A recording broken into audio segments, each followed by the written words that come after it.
This is not a movie made for kids, but kids can watch it if their parents talk to them. For years, we didn't even know if this movie was going to be made, but Guillermo del Toro refused to give up, and it seems that spending half of his career championing his Pinocchio adaptation has finally paid off. Let's look back on what it was that made this movie so difficult to make.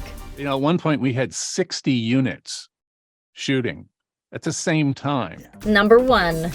That's right, most everything in this film is real. The animation team fought hard against using CG animation in nearly every circumstance, building sets with trapdoors for the animators to manipulate the mechanical puppets through, and even suspending tiny props, like ashes or popcorn up on wires so that it can all be shot practically. The ocean is one of the very few things that's CG animated, and Guillermo del Toro even wanted to give that the appearance of being stop motion, like a cross between a real ocean and a gelatin ocean. Number 2. It's the flaws that make something beautiful. Guillermo del Toro wanted his puppets to feel real, and so his goal was to provoke from these puppets stumbles, itchings, sweat, joints that hurt, and make them transmit to the audience what they feel. The animators were meant to follow a series of guidelines that went as follows. Try to animate mistakes, animate failed parts, animate characters listening, animate micro-gestures, and avoid pantomime, all in an attempt to make them feel more human. Number 3. This sure shows dedication. When asked about the most difficult shot in the movie, Del Toro pointed to one scene where Spazzatura the monkey leads us through a carnival to one of the film's villains in a single shot. This scene took around 2.5 months to set up, and between 3 weeks to a month to actually shoot. 3 Spazzatura puppets were destroyed in the making of this scene, a sacrifice Guillermo del Toro was willing to make for that perfect shot. Number 4. How big does a wooden boy have to be? Would you believe us if we said that Pinocchio was this big in some scenes? This is our Pinocchio to interact with the cricket. The animation team had to pay close attention to both size and scale, meaning that every character required multiple puppets in varying sizes. Whenever Pinocchio has the cricket on his shoulder, our leading puppet needed to be very big compared to the little bug, and yet for other scenes, We use this small Pinocchio. Number 5. He really is one of a kind.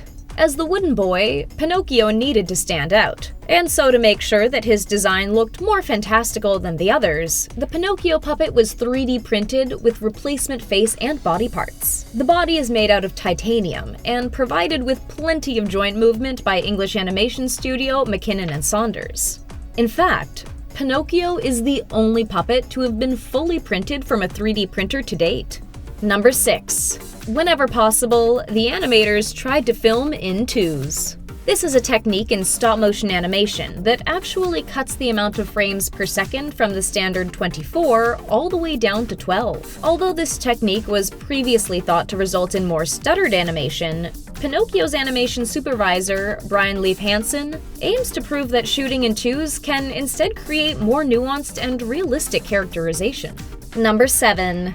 Gregory Mann was never even in the same room as Pinocchio. When asked if he got to see or interact with the puppet much on set, the young actor replied, There was one picture I saw on Google and that was it. Instead, Guillermo del Toro would record the actors' faces while they were in the sound booth, so that the animators could then base the puppets' expressions off of their voice actors. Number 8. What does the world of a wooden boy sound like? This was the first question that the film's composer, Alexandre Desplat, found himself faced with when it came time to construct the score. His answer was simple but effective. I tried with the score to bring the music also in the world of the puppets by using only wood instruments. He would later go on to say that limiting himself to using only wood instruments was a good challenge, and that there's a certain softness to the sound of wood that certainly added an extra element to the film. Number 9.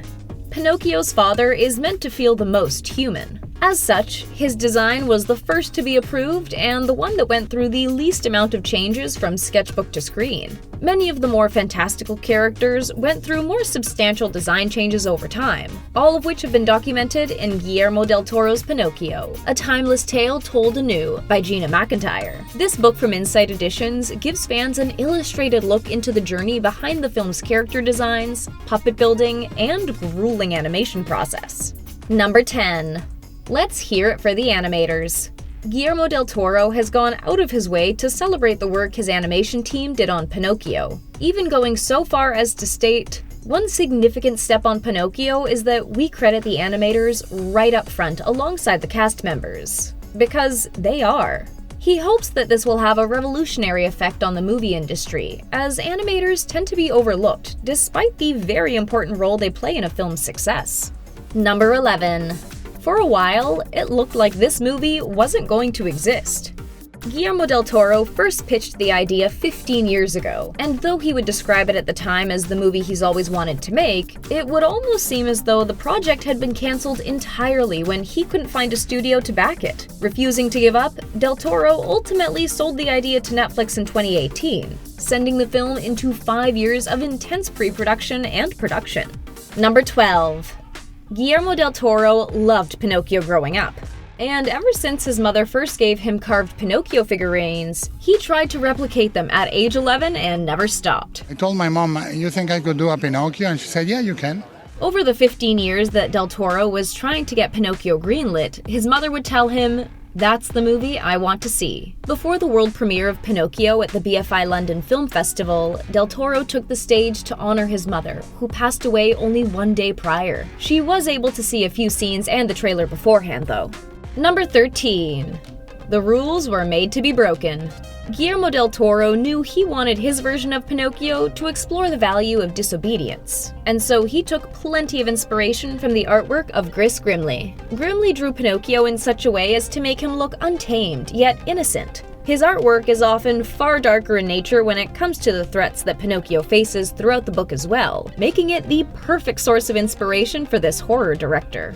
Number 14. Why did Guillermo del Toro put his name before the title? Because this is his version of Pinocchio. He's intentionally changed certain details like setting and theme to put his own spin on the classic tale, with his version taking place in 1930s Italy. This new setting is meant to explore, as del Toro described it, an environment in which citizens behave with obedient, almost puppet-like faithfulness, wherein Pinocchio shows others the value of disobedience rather than learning to behave. This version certainly promises to be different from Walt Disney's Pinocchio. Number 15.